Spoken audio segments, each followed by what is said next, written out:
এক পোলা এক মায়ের খুব ভালোবাসে, দুনিয়ায় আর কিছু চাই না মায়া ছাড়া। আচ্ছা। কিন্তু মায়া পোলাটারে পছন্দ করে না। ওহো। অনেক চেষ্টার পর মায়া সে পোলাটারে কইল যে ঠিক আছে, হ্যাঁ। আমি তোমারে ভালোবাসতে পারি, হ্যাঁ। আমার একটা জিনিস এনে দিতে হবে। কি রে? পোলাটা তখন কইল যে তোমারে পাওয়ার লিগা আমি দুনিয়ার যে কোনো জায়গা থেকে যে কোনো জিনিস এনে দিতে পারি। হ্যাঁ হ্যাঁ। মায়েরা তখন কইল তুমি তোমার মায়ের কইলজাটা আমার এনে দাও। কি ক- কি ক- কি কি- কি- মনে হয় না? কি গল্প শোনালি দিদু? পোলা তখন দৌড়াইতে দৌড়াইতে তার মায়ের কাছে গেল, হ্যাঁ মারে যায় কইল হ্যাঁ মা আমি একটা মায়ের ভালোবাসছি, আমি তার ছাড়া বাঁচিনি, হ্যাঁ। কিন্তু ওই মায়া আমার একটা জিনিস নিয়ে যাইতে কইছে, সেটা হলো তোমার কলিজা। তুমি যদি তোমার কলিজাটা আমার দাও, ওই মায়াটা কলিজাটা পাইলে আমার ভালোবাসবে।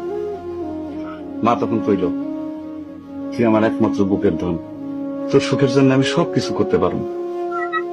পরে মা বুকটা ফাইরা কলিজাটা বাইর করে পোলার হাতে দিল। আরে মা। পোলাটা কলিজাটা হাতে পাইয়া যে কি খুশি, মা দৌড়াইতেছে দৌড়াইতেছে দৌড়াইতেছে, দৌড়াইতে দৌড়াইতে হঠাৎ রাস্তার মধ্যে উষ্টা খাইয়া পড়ে গেছে। হাতের কলিজাটা হাতের থেকে সুইটা রাস্তার মধ্যে পড়ছে। তখন মায়ের কলিজাটা কইতেছে ব্যথা পাইছো বাজান? কেন? কোন মায়া যদি এইরকম কয়